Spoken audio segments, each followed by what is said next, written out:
Hello మామ, అందరూ ఎలా ఉన్నారు? నేనైతే ఫుల్ హ్యాపీ ఉన్నాను. అందరూ అలానే ఉండండి. ఈరోజు మనం విజయ్ సేతుపతి గారి 'మహారాజా' మూవీ అయితే ఎక్స్‌ప్లెయిన్ చేసుకుందాం. మూవీ అయితే కొద్దిగా సింపుల్ స్టోరీయే ఉంటది. బట్ స్క్రీన్ ప్లే వైస్ చూస్తే మాత్రం చాలా కాంప్లికేటెడ్‌గా ఏముండదు గానీ, కన్‌ఫ్యూజింగ్‌గా ఉంటది స్టోరీ అనేది. అర్థం కాడానికి మీకు లాస్ట్‌లో అర్థమైతది. స్టార్టింగ్ నుంచి అసలు ఏం అర్థం కాదు. బట్ మీకు అదే ఫీల్ తెప్పించడం కోసం నేను పాయింట్ టు పాయింట్ అయితే ఎక్స్‌ప్లెయిన్ చేస్తాను. ఎక్కడ వీడియో స్కిప్ చేయకండి. ఇక మూవీ స్టార్ట్ చేస్తే విజయ్ సేతుపతి యాజ్ మహారాజాని చూపిస్తారు. మహారాజా బయటున్నప్పుడు అంటే వాళ్ళ ఇంటి ముందర ఒక బొమ్మల కొట్టు ఉంటుంది. ఆ బొమ్మల కొట్టులో ఒక బొమ్మను కొంటున్నప్పుడు వాళ్ళ భార్య అండ్ తన కూతురు వాళ్ళ ఇంట్లోనే ఉంటారు. అప్పుడు ఒక లారీ కంట్రోల్ తప్పి ఆ ఇంటి మీదకి వెళ్తుంది. ఆ యాక్సిడెంట్లో అయితే తన వైఫ్ చనిపోతుంది. కానీ వాళ్ళ కూతురు బతుకుతుంది. సీన్ కట్ చేస్తే కొన్ని సంవత్సరాల తర్వాత జ్యోతిని చూపిస్తారు. జ్యోతి ఎవరో కాదు, మహారాజా కూతురు. మహారాజా అయితే సెలూన్లో వర్క్ చేసుకుంటూ ఇంటిని తన కూతుర్ని చూసుకుంటూ ఉంటాడు.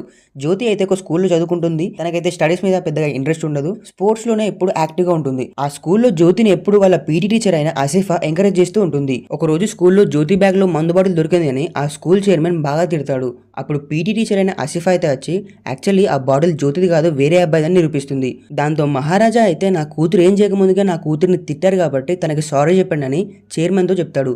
చైర్మన్ చెప్పను అనడంతో అక్కడ ఉండే స్టీల్ బార్స్ని పట్టుకొని అస్సలకి విడిచిపెట్టాడు. ఇక్కడ డైరెక్టర్ మనకు కన్వే చేయాల్సిన పాయింట్ ఏముందంటే మహారాజా ఫిజికల్గా ఎంత స్ట్రాంగ్ అని. అప్పుడు చైర్మన్ అయితే జ్యోతికి సారీ చెప్తాడు. ఇక్కడ నాకైతే సలార్ సినిమాలో ఫింగర్ ప్రింట్ షాట్ ఉంటుంది కదా ప్రభాస్ది, సేమ్ అదే గుర్తుకొచ్చింది నాకు. ఇక్కడ సీన్ కట్ చేస్తే ఒక రోజు రాత్రి మహారాజా ఇంట్లో దొంగలు పడి తనని కొట్టి లక్ష్మిని తీసుకెళ్తారు. ఆ మరుసటి రోజు మహారాజా అయితే నా లక్ష్మి కనబడడం లేదు అని పోలీస్ స్టేషన్లో కంప్లైంట్ ఇస్తాడు. అప్పుడు ఇన్స్పెక్టర్ అయితే అసలు ఏం జరిగిందో చెప్పు అంటాడు. అప్పుడు మహారాజా అయితే నా పేరు మహారాజా, నేను ఏకే నగర్లో సెలవు నడుపుతూ ఉన్నాను. నా ఇల్లు భారతీ నగర్లో ఉంది. ఆ రోజు 10 గంటలకు ఎప్పటిలాగానే ఇంటికి వెళ్ళాను. ఇంటికి రాగానే ఫ్రెష్ అవుదామని ఒక రూమ్లోకి వెళ్ళి బట్టలు మార్చుకున్నాను. అప్పుడు వెనక ఏదో శబ్దం వచ్చింది. వెనక్కి తిరిగి చూసేలోపు ఎవరో వచ్చి నా నోరు మూసేశారు. ఇంకొకరు రాడ్ తీసుకొని నా తలపైన గట్టిగా కొట్టారు. అప్పుడు ఆ ముగ్గురు దొంగలు కలిసి నన్ను ఒకరి తర్వాత ఒకరు బాగా కొట్టారు అని మహారాజా అయితే ఇన్స్పెక్టర్తో చెప్తాడు. అసలు లక్ష్మి అంటే ఎవరు? మీ కూతురా? ఏదైనా నగలా లేకపోతే ఏవైనా డాక్యుమెంట్స్ అని ఇన్స్పెక్టర్ అయితే మహారాజాని అడుగుతాడు. అప్పుడు మహారాజా అయితే కొన్ని సైగలు చేస్తూ లక్ష్మి సార్ అంటాడు. అప్పుడు ఫోటో తీసి చూపిస్తే ఆ ఫోటోలో ఒక చెత్తకుండ ఉంటుంది. అప్పుడు అందరూ నవ్వుకొని ఏంటి లక్ష్మి అంటే ఒక చెత్తకుండ, దానికి పోయినది కూడా కంప్లైంట్ అని అందరూ నవ్వుతారు. దాంతో మహారాజాని ఇక్కడ నుంచి బయటికి వెళ్ళని తిడతారు. సీన్ కట్ చేస్తే ఒక కార్ షోరూమ్ ని చూపిస్తారు. ఆ కార్ షోరూమ్ మేనేజర్ ని ఒక కౌన్సిలర్ అయితే బాగా కొడతాడు. ఎందుకంటే తన కార్ని సర్వీస్కి ఇచ్చినప్పుడు వాళ్ళ వైఫ్ గిఫ్ట్గా ఇచ్చిన గాగుల్స్ ని ఎవరో తీసిస్తారు. ఆ కార్ని సర్వీస్ చేసిన మెకానిక్ పేరు గణ. అప్పుడు తను కూడా అక్కడికి రావడంతో కౌన్సిలర్ అయితే తనని కూడా కొడతాడు. ఇంకొక 2 రోజుల్లో నా గాగుల్స్ తెచ్చివ్వాలని వార్నింగ్ ఇచ్చి వెళ్ళిపోతాడు. అదే రోజు రాత్రి గణ అయితే కౌన్సిలర్ ఉండే బార్కి వెళ్ళి తన కళ్ళ ముందే ఆ గాగుల్స్ని పలగొట్టి తనని అలాగే తన మనుషుల్ని బాగా కొట్టి అక్కడి నుంచి వెళ్ళిపోతాడు. నిజంగానైతే గణ అయితే ఒక 8 సంవత్సరాల క్రితం ఒక దొంగతనం కేసులో జైలుకి వెళ్ళి వచ్చుంటాడు. సీన్ కట్ చేస్తే ఇన్స్పెక్టర్ అయితే ఒక ఇంట్లో కావాలని దొంగతనం చేపించి 120 తులాల బంగారాన్ని తను తీసుకొని దానికి బదులుగా గిల్టీ నగర్ వాళ్ళకి ఇస్తాడు. ఇదేంటి అని అడిగితే దొంగ ఇవే దొరకబట్టించాడు, మేము మీకు ఇవే ఇచ్చాం, ఏంటి ఇద్దరు నాటకాలు ఆడుతున్నారా, ఇద్దరిని జైలుకి పంపాలంటాడు. అప్పుడు వాళ్ళు కూడా సైలెంట్ అయిపోతారు. దాంతో ఆ నగలు ఆ ఇన్స్పెక్టరే తీసుకుంటాడు. ఈ సీన్ చూసిన తర్వాత మనకు అర్థమవుతుంది ఆ ఇన్స్పెక్టర్ డబ్బుల కోసం ఏదైనా చేస్తాడు అని. కొన్ని రోజుల తర్వాత మహారాజా అయితే నా లక్ష్మి నాకు వెతికిస్తే మీకు 5 లక్షలు ఇస్తానని ఇన్స్పెక్టర్తో చెప్తాడు. అప్పుడు ఇన్స్పెక్టర్ అయితే దాంట్లో ఏదో విలువైంది ఉంది కాబట్టి తను ఇంతలా అడుగుతున్నాడని దాన్ని ఎలాగైనా వెతకాలని అనుకుంటాడు. కానీ అసలు విషయం ఏంటంటే మనం స్టార్టింగ్లో చెప్పుకున్నాం కదా ఒక యాక్సిడెంట్ అని. అప్పుడు మహారాజా భార్య చనిపోతుంది. కానీ తన కూతురు ఎలా బ్రతికింది అంటే ఆ లారీ కంట్రోల్ తప్పి వాళ్ళ ఇంటిని గుద్దినప్పుడు ఒక చెత్తకుండి అయితే వాళ్ళ కూతురు మీద పడుతుంది. అది ఇనుముది కాబట్టి వాళ్ళ కూతురు అయితే అందులో సేఫ్గా ఉంటుంది. దాంతో తన కూతురు బ్రతికింది కాబట్టి అప్పటి నుండి మహారాజా మరియు తన కూతురు అయితే ఆ చెత్తకుండికి లక్ష్మి అనే పేరు పెట్టి తను ఒక ప్రాముఖ్యమైన వస్తువులో చూసుకుంటూ ఉంటారు. సీన్ కట్ చేస్తే సెల్వ మరియు శబరి అనే ఇద్దరి దొంగలు చూపిస్తారు. వాళ్ళిద్దరూ పెద్ద పెద్ద ఇంట్లో ఉండే నగలని దోచుకొని ఆ ఇంట్లో ఆడవాళ్ళని రేప్ చేసి వాళ్ళు వెళ్ళిపోయేటప్పుడు ఆ ఇంట్లో ఉన్న వాళ్ళందరినీ చంపేస్తారు. అలాగే సెల్వాకి ఒక అలవాటు ఉంటుంది. తను ఏ ఇంటికి దొంగతనానికి వెళ్ళినా కూడా ఆ ఇంట్లో ఒక వస్తువుని తీసుకొని వస్తాడు. సెల్వాకి భార్య మరియు ఒక కూతురు కూడా ఉంటారు. అలాగే ఇంకోవైపు పోలీసులందరూ లక్ష్మి కోసం ఎంత వెతికినా దొరకదు. అప్పుడే నల్లశివ అనే పోలీస్ ఇన్ఫార్మర్ అయితే ఇందులో ఇన్వాల్వ్ అవుతాడు. ఎలా అయితే ఏముంది, ఒక చెత్తబుట్టను మీరే తయారు చేసి దాన్ని పాతదానిలాగా మార్చి తనకిచ్చేసి డబ్బులు తీసుకోండి అని ఒక ఐడియా ఇస్తాడు. అలాగే ఒక రోజు మహారాజా అయితే తన ఇంట్లోకి వచ్చిన దొంగల్లో గుణ కూడా ఒకడని తెలుసుకొని తను వెతికి చంపేస్తాడు. తన ఇంటికి వచ్చిన 3 దొంగల్లో ఒకడు చనిపోయాడు కాబట్టి ఇంక ఇద్దరిని ఎలా అయినా పట్టుకోవాలని వెతుకుతూ ఉంటాడు. సీన్ కట్ చేస్తే అసలు గతంలో సెల్వాకి మరియు మహారాజాకి ఏం జరిగిందో చూపిస్తారు. సెల్వా అయితే తన కూతురి బర్త్డే ఫంక్షన్ ముందు రోజు తన కూతురిని తీసుకెళ్లి ఒక జ్యువెలరీ షాప్ లో ఒక లాకెట్ అయితే తనకు నచ్చడంతో ఆర్డర్ ఇస్తాడు.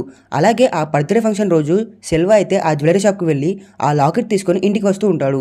అప్పుడే తన భార్య అయితే ఫోన్ చేసి ఇంటికి అందరూ బంధువులు వస్తున్నారు కదా, సెలూన్కి వెళ్ళి ఆ గడ్డం కొంచెం ట్రిమ్ చేసుకుని రండి అని చెప్తుంది. దాంతో సెల్వ వెళ్లే దారిలో మహారాజా సెలూన్ ఉండడంతో అక్కడే ఆగి తనైతే గడ్డం ట్రిమ్ చేసుకుంటాడు. అప్పుడే శబరి అయితే సెల్వాకి ఫోన్ చేసి మనం చేసే దొంగతనాలు అలాగే రేప్ల గురించి పేపర్లో పడిపోయింది, మనం కొంచెం జాగ్రత్తగా ఉండాలని చెప్తాడు. అప్పుడు సెల్వ అయితే సరే కొన్ని రోజులు ఇవన్నీ మానేద్దాంలే అని శబరితో చెప్తాడు.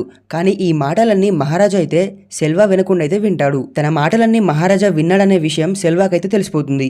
కానీ సెల్వ మాత్రం మహారాజాని ఏమనకుండా అక్కడ నుంచి వచ్చేస్తాడు. కొద్దిసేపటి తర్వాత వాళ్ళ ఇంట్లో బర్త్డే ఫంక్షన్ జరుగుతున్నప్పుడు పోలీసులు అయితే శబరిని మరియు సెల్వాని పట్టుకోవడానికి వస్తారు. పోలీసుల ముందే మహారాజా అయితే నడుచుకుంటూ వస్తాడు. అప్పుడు సెల్వ అయితే నేను మాట్లాడేది మొత్తం వినేశాడు కాబట్టి పోలీసులకు చెప్పి నన్ను పట్టించడానికి వస్తాడని అనుకుంటాడు. కానీ నిజానికి మహారాజా అయితే సెల్వ ఇంటికి ఎందుకు వస్తాడంటే సెల్వ అయితే తన కూతురు కోసం కొన్న లాకెట్ ని సెలూన్ లోనే మర్చిపోయి ఉంటాడు. ఆ లాకెట్ ని తిరిగి ఇవ్వడానికి మహారాజా అయితే సెల్వ ఇంటికి వస్తాడు. కానీ మహారాజా అయితే ఆ లాకెట్ ని ఇచ్చేలోపే పోలీసులు అయితే శబరిని కాల్చి చంపేస్తారు. అలాగే సెల్వాని కూడా తీసుకెళ్లి జైల్లో వేస్తారు. అలాగే సెల్వ అయితే కొన్ని రోజుల తర్వాత ఒక యాక్సిడెంట్ లో తన భార్య మరియు కూతురు చనిపోయిందని తెలుసుకుంటాడు. అప్పటి నుంచి మహారాజా మీద పగ పెంచుకుంటాడు. సీన్ కట్ చేస్తే ఇన్స్పెక్టర్ అయితే మహారాజా చూపించిన ఫోటోలో ఉన్నట్టుగానే ఒక చెత్త కొని తయారు చేపించి దాన్ని అచ్చం పాతదనిలాగానే తయారు చేసి మహారాజాకి ఇచ్చి డబ్బులు తీసుకుందాం అనుకుంటాడు. కానీ ఆ దొంగతనాన్ని ఒప్పుకోవడానికి ఒక మనిషి కావాలి కాబట్టి ఇన్స్పెక్టర్ అయితే తనకు తెలిసిన రౌడీలందరికీ ఫోన్ చేసి ఒప్పుకోమంటాడు. కానీ ప్రతి ఒక్కరు చెత్తబుట్ట అనేసరికి ఎవరు ఒప్పుకోరు. దాంతో నల్లశివ అయితే దాన్ని ఒప్పుకుంటే 50,000 ఇస్తారు కాబట్టి ఒప్పుకుంటాడు. మరుసటి రోజు నల్లశివ అయితే మహారాజా ఇంట్లో ఎలా దొంగతనం చేశాడో నటించాలి కాబట్టి ఇన్స్పెక్టర్ అయితే మహారాజాకి ఫోన్ చేసి ఆ రోజు ఏం జరిగిందో మళ్ళీ చెప్పమంటాడు. అప్పుడు మహారాజా అయితే అందరికీ చెప్పినట్టుగానే నాకు ఒక సెలూన్ ఉంది, నేను భారతీనగర్లో ఉంటాను, ఎప్పట్లాగానే 10 గంటలకు ఇంటికి వచ్చి బట్టలు మార్చుకున్న తర్వాత ఏదో చప్పుడు వచ్చిందని వెనక్కి తిరిగేటప్పుడు ఎవరో వచ్చి నా నోరు మూసేసి నా తలపైన గట్టిగా కొట్టి ఒక ముగ్గురు అయితే నన్ను బాగా కొట్టి వెళ్ళిపోయారని చెప్తాడు. ఈ విషయం మొత్తం విన్న నల్లశివ అయితే చాలా భయపడతాడు. ఎందుకంటే ఆ రోజు ఇంట్లో ఉన్నది మహారాజా కాదు, తన కూతురు. సేమ్ యాజ్ ఇట్ ఈస్ తను చెప్పినట్టుగానే నల్లశివ, గుణ మరియు సెల్వ అయితే వాళ్ళ ఇంట్లోకి వెళ్తారు. చాలా సంవత్సరాల తర్వాత జైలు నుంచి రిలీజ్ అయిన తర్వాత సెల్వ అయితే మహారాజా మీద ఎలా అయినా పగ తీర్చుకోవాలని తన ఇంటికైతే వెళ్తాడు తను చంపడానికి. కానీ ఆ రోజు తన కూతురు వచ్చేసరికి ఆ ముగ్గురు అయితే జ్యోతిని బాగా కొట్టి నల్లశివ మరియు గుణ అయితే తన్ని రేప్ చేస్తారు. అలాగే ఎంతసేపటికి మహారాజా ఇంటికి రాకపోవడంతో వాళ్ళ ముగ్గురు అక్కడ నుంచి వెళ్ళిపోతారు. ఆ రోజు మహారాజా ఇంటికి ఎందుకు లేటుగా వెళ్తాడంటే జ్యోతియే ఫోన్ చేసి నేను రేపు గ్రౌండ్కి వెళ్ళాలి, నాకు షూ తీసుకొని రానా అని చెప్తుంది. దాంతో ఆ షూ తీసుకొని వెళ్ళేసరికి లేట్ అవుతుంది. కానీ ఆ సమయంలోనే సెల్వ, గుణ మరియు నల్లశివ ఇలా చేసేస్తారు. మహారాజా ఆ రోజు ఇంటికి రాగానే తన కూతుర్ని అలా చూసేసరికి వెంటనే తన కూతుర్ని తీసుకుని హాస్పిటల్కి వెళ్తాడు. ఇక్కడే మనకు అర్థమవుతుంది ఆ రోజు వాళ్ళ ఇంట్లో ఏం దొంగతనం జరగలేదు. కానీ జ్యోతికి అలా జరిగిందని బయట తెలిస్తే మాత్రం తను తట్టుకోలేదని మహారాజా ఇంటికి వచ్చి తన ఇల్లును మొత్తం చిందరవందరగా చేసి తనకే ఆ రోజు దెబ్బలు తగిలినట్టుగా చూపించి ఆ మరుసటి రోజే లక్ష్మి పోయిందని కంప్లైంట్ ఇస్తాడు. అలాగే సీన్ కట్ చేస్తే ఇన్స్పెక్టర్ అయితే మహారాజా ఇంటికి వెళ్ళి ఇదిగో నీ లక్ష్మి దొరికిందని ఇచ్చేసి ఆ రోజు యాక్చువల్గా దొంగతనం ఎలా చేసావని నల్లశివని చూపిమంటాడు. అప్పుడు నల్లశివ మహారాజా ఫోన్లో ఏం చెప్పాడో యాస్టీస్గా అలా చెప్తాడు. కానీ యాక్చువల్గా అయితే మహారాజా పొడుగ్గా ఉంటాడు, నల్లశివ చాలా పొట్టిగా ఉంటాడు.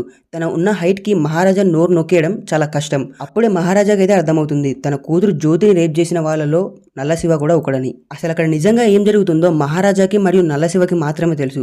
అలాగే నల్లశివ కూడా నేను జైలుకు వెళ్ళినా కూడా మళ్ళీ బయటకు వస్తాను, నా సంగతి నీకు తెలుసు కదా అని నల్లశివ అయితే మహారాజాని బెదిరిస్తాడు. అప్పుడు ఇన్స్పెక్టర్ అయితే వీడిని ఏం చేద్దాం చెప్పు అని మహారాజాని అడుగుతాడు. అప్పుడు మహారాజా అయితే వదిలేద్దాం సార్ అని చెప్తాడు. ఇక్కడ మహారాజా ఆ నల్లశివని వదిలిపెట్టమనడానికి కారణాలు 2 ఉండొచ్చు. ఒకటేంటంటే ఒకవేళ నల్లశివ జైలు నుంచి బయటికి వచ్చినా కూడా తన కూతురుని ఏదైనా చేస్తాడని మహారాజాకి భయం. ఎందుకంటే మహారాజా తన కూతురుతో ఎప్పుడూ 24 గంటలు ఉండలేడు కాబట్టి. ఇంకొక రీజన్ ఏంటంటే ఒకవేళ నల్లశివ మాత్రం జైలుకు వెళ్తే అప్పట్లోగా తప్పించుకుంటాడు. అదే జైలుకు వెళ్లకుండా బయట తిరిగితే మాత్రం అప్పట్లోగా చంపేయచ్చు అని మహారాజా ఉద్దేశమై ఉండొచ్చు. కానీ ఇక్కడే అందరికీ పోకిరి లెవెల్లో ట్విస్ట్ ఏంటంటే ఇన్స్పెక్టర్ చాలా సార్లు మహారాజాతో వదిలేద్దామా అని అడుగుతూ ఉంటాడు. దానికి మహారాజా కూడా వదిలేద్దాం సార్ అంటాడు. కానీ సడన్ గా నీ కూతుర్ని రేప్ చేసినా కూడా వదిలేద్దామా అంటాడు. అసలు ఈ విషయం ఇన్స్పెక్టర్ కి ఎలా తెలుసు అని మనం కొద్దిగా కన్ఫ్యూజ్ అవుతాం. గుణ మర్డర్ కేసు అప్పుడు పోలీసులు ఎలా చనిపోయాడని ఇన్వెస్టిగేషన్ చేస్తుంటే తన ఫోన్ దొరుకుతుంది. అలాగే తన ఫోన్లో అప్పుడే నల్లశివ కాల్ చేస్తూ ఉంటాడు. వీళ్ళిద్దరికి ఎలా పరిచయం అని ఇన్వెస్టిగేషన్ చేస్తున్నప్పుడు సెల్వ, గుణ మరియు నల్లశివ వీళ్ళు ముగ్గురు కలిసి చాలా దొంగతనాలు చేశారని తెలుసుకుంటారు.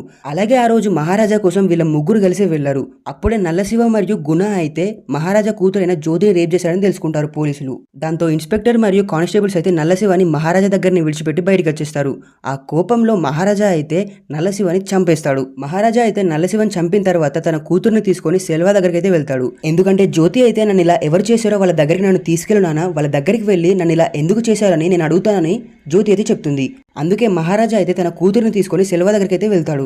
అప్పుడు జ్యోతి అయితే సెల్వాతో మాట్లాడుతూ, మీరు నన్ను ఇలా చేసినందుకు నేనేం కృంగిపోను, నాకు మా నాన్న ఉన్నాడు, నేను చాలా స్ట్రాంగ్ గా ఉంటానని సెల్వాతో చెప్పి వెళ్ళిపోతుంది. అప్పుడు జ్యోతి అయితే అక్కడ నుంచి వెళ్ళిపోయేటప్పుడు దీనికోసమే కదా నన్ను ఇలా చేశారు అని ఒక బంగారు లాకెట్ అయితే తీసుకొని సెల్వా ముంగట విసిరేసి వెళ్ళిపోతుంది. ఆ లాకెట్ ఎవరిదో కాదు, సెల్వా కూతురు చిన్నగా ఉన్నప్పుడు తన బర్త్డేకి ఒక లాకెట్ కొనిస్తాడు కదా, అదే లాకెట్. అప్పుడే సెల్వాకి అర్థమవుతుంది ఆ జ్యోతి ఎవరో కాదు, సెల్వా కూతురే అని. ఇక్కడే మీకు కూడా డౌట్ రావచ్చు, యాక్చువల్ గా సెల్వా కూతురు యాక్సిడెంట్ లో చనిపోయింది కదా అని. అసలు నిజానికి ఆ రోజు ఏం జరిగింది అంటే, ఆ యాక్సిడెంట్ జరిగిన రోజు మహారాజా తన భార్య అలాగే తన కూతురు సెల్వా భార్య మరియు కూతురు ఉంటున్న ఇంటికి వెళ్తారు. ఎందుకంటే మహారాజా ఆ రోజు ఇవ్వలేకపోయిన లాకెట్ ని మళ్ళీ ఇద్దామని. కానీ అప్పుడే లారీ కంట్రోల్ తప్పి ఆ ఇంటి మీదకి అయితే వెళ్తుంది. కానీ ఆ సమయంలో మహారాజా అయితే సెల్వా కూతురికి బొమ్మ కొందామని ఆ ఇంటి ముందరే ఉన్న బొమ్మల కొట్టుకైతే వెళ్తాడు. దాంతో ఆ రోజు మహారాజా బ్రతికిపోతాడు. కానీ ఆ ఇంట్లో ఉన్న మహారాజా భార్య మరియు మహారాజా కూతురు అయితే చనిపోతారు. అలాగే సెల్వా భార్య కూడా చనిపోతుంది. కానీ బ్రతికేది సెల్వా కూతురు మాత్రమే. అది కూడా ఎలా అంటే, సెల్వా కూతురు మీద ఆ ఐరన్ చెత్తకుండి పడ్డప్పుడు దాని లోపల తన కూతురు భద్రంగానే ఉంటుంది. సెల్వా కూతురిని కాపాడిన ఆ చెత్తకుడిని ఇంటికి తీసుకొచ్చి దానికి లక్ష్మి అనే పేరు పెట్టి ఒక అపూర్వమైన వస్తువుల దాన్ని చూసుకుంటారు. కానీ ఆ రోజు జరిగిన యాక్సిడెంట్ లో మహారాజా భార్య, మహారాజా కూతురు అలాగే సెల్వా భార్య ముగ్గురు చనిపోతారు. ఆ లాకెట్ ని చూసిన వెంటనే సెల్వాకి విషయం అర్థమై ఆ జ్యోతి ఎవరో కాదు తన కూతురే అని తెలుసుకొని సెల్వా చేసిన తప్పుకు బాధపడుతూ ఒక బిల్డింగ్ పై నుంచి దూకి చనిపోతాడు. దాంతో ఈ మూవీని అయితే ఏం చేస్తారు. మామ ఇదంతా చేసినందుకు మిమ్మల్ని ఏది అడగను నేను, కానీ జస్ట్ ఒక సబ్స్క్రైబ్ చేసుకొని మీ ఫ్రెండ్ కి వీడియో షేర్ చేయండి మామ, అది చాలు నాకు. అలాగే ఇంకే మూవీ ఎక్స్ప్లెనేషన్ అయినా మీకు కావాలి అనుకుంటే మాత్రం కామెంట్స్ లో ఆ మూవీ పేరు అనేది కామెంట్ చేయండి, తప్పకుండా ఎక్స్ప్లెయిన్ చేస్తాను.